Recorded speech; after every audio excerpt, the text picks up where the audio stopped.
Ahoy there, everybody. Welcome back. So nice to see you and have you join us. Today we're going to be talking about Chapter 5. Is it ready yet? Is it ready yet? That's what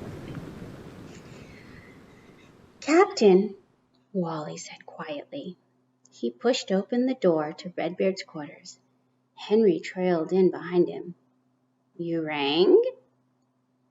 Achoo! The captain sneezed. He dug feebly at his covers, trying to carve out a comfortable spot in his sick bed. I need a snack, he whined. My tummy is sore. What sounds good, Captain Redbeard? Wally asked. Sardines, the captain whispered, with a little pink jam. Strawberry jam, sir? Pink! Redbeard growled. Pink flavored jam, Walty. None of this hairy, berry, bumble fruit business. Wally nodded. You got it, Captain. Sardines with pink jam. He hustled out of the room, Henry on his heels. The moment he closed the door, the captain rang the bell again. Wally peeked back into the captain's quarters. You rang? Is it ready yet? Captain Redbeard asked weakly. Not yet, sir. I just need to run up to the galley to make it. Since Steak Guy is sick, I'll have to prepare it myself. He crept towards the door again and then returned. But I'll be back in just a minute. Captain, I promise. He raced out the door. The captain hollered, Now! Now is my snack ready, Walty? Walty peeked through the door again. Nope, he said. Not quite yet, sir. Wally, what's taking so long? Captain Redbeard whined. Wally sighed. Captain Redbeard wasn't the easiest patient on the 7 seas. Before Wally could dash off to the galley, Henry stopped him. He said, Hey, mate, I'm going to head up to the main deck again. I want to take another look at the captain's list of Pirate Day instructions. In case you were wondering, we have a few more codes to crack before the thing will be ready for the big day. Wally barked in agreement. Yes. Henry's idea to split up was a good one. It's nice to share the jobs. At the rate they were moving, they would not be ready for the party. Like a Pirate Day party, Henry could get to work on the next code. Wally prepared the captain's snack. They made such a great team. Henry raced up the stairs to the main deck, and Wally ran towards the galley. Inside the ship's kitchen, Wally found Piggly munching her way through a box of treats. She spilled snacks everywhere. Curly was warming up a hot bottle for Steak Eye. In the process, a lot of water had spilled and ended up on the floor. Spike was getting a soft cloth to clean a soup spill off Marshmallow's fur. As he made his way around the kitchen, Spike kept knocking piles of dishes onto the floor. Other dishes were piled high in the sink, waiting to be washed. Wally tossed a snack of sardines into the first clean dog dish that he found. Then he plopped a clump of pink jam on top of the tiny fish. He didn't even have time to put away the jam as he raced the sardines back to Captain's side. "What's this?" Redbeard coughed.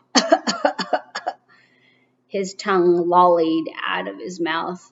"Your snack, sir."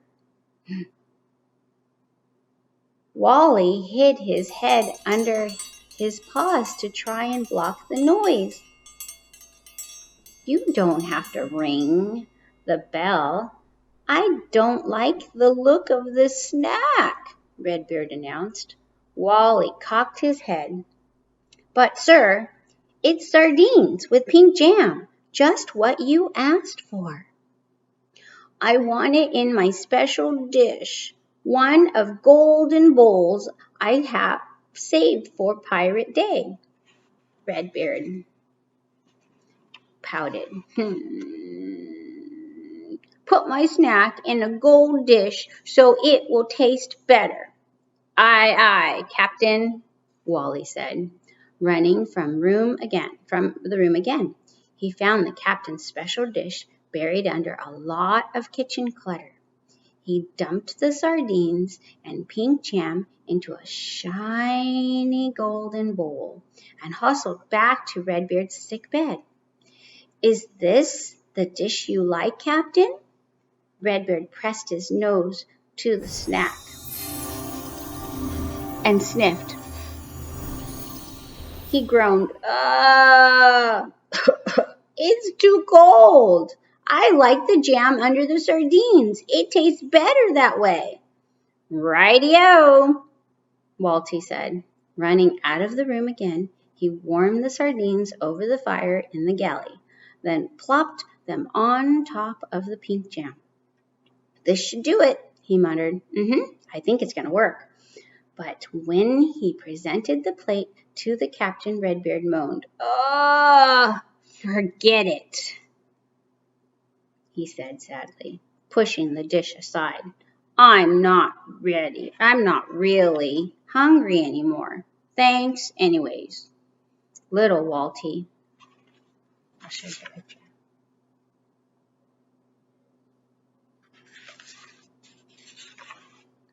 Wally sighed. "Is there anything else you need, Captain?" He tried not to think about how much time he had spent getting the captain's snack ready.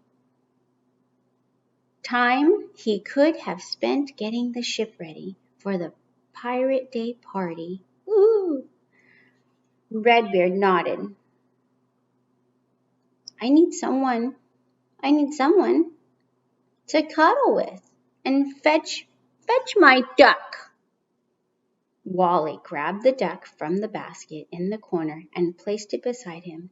Captain Redbeard, the sick captain, curled around his stuffed buddy, then fell fast asleep.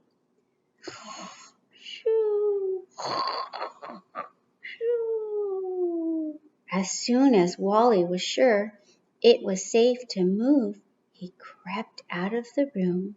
He tiptoed down the hall quietly, hoping his needy captain would stay fast asleep for a very long time. Okay, boys and girls, that concludes Chapter 5. Thank you so much for listening to our read aloud. When last we met, we talked about conflict. And I told you that in Chapter 5, we would go a little bit deeper into conflict. So when I discussed the definition of conflict, I said that it was a character and an opposing force, the two together. And I want you to think about conflict in terms of there are two types. 1, 2. There are internal conflict and there are external conflicts. Internal conflicts means that Captain Redbeard would have the problem with himself, in himself. It's his problem, like maybe in his mind, maybe because he's sick. But external conflict means that the chapter and the plot is all about Captain Redbeard having a problem with somebody else. So if you think about the story in the chapter that we just read, Captain Redbeard had a problem with Walty. Every time that Walty would deliver something to him or help him in some format, Captain Redbeard was dissatisfied. and he'd groan and he'd whine and he'd not say thank you. So that it was an external conflict that we just witnessed in the plot of Salty Bone. And with that being said, as all the other chapters at the end, I always tend to relate it a little bit to our own personal lives and our experiences that we're having. Because that's what reading's all about. Number one, enjoying it. And number two, learning something from it. So you really should be learning that, quite honestly, at home in your experiences with your family. If somebody like a brother or sister or a mother or a father or grandmother, grandfather, whomever is there with you and servicing you and helping you and working together and showing that compassion, you should always be gracious and say thank you and maybe not critique it so much. So kind of like when Mrs. Morris asked you to do your homework, you should be willing to do it and not argue with your parents or not procrastinate. Just get it done. So, and just say thank you and just accept what people are doing for you. So thank you so much. And I look forward to seeing you all for chapter 7. Ship ahoy, mateys.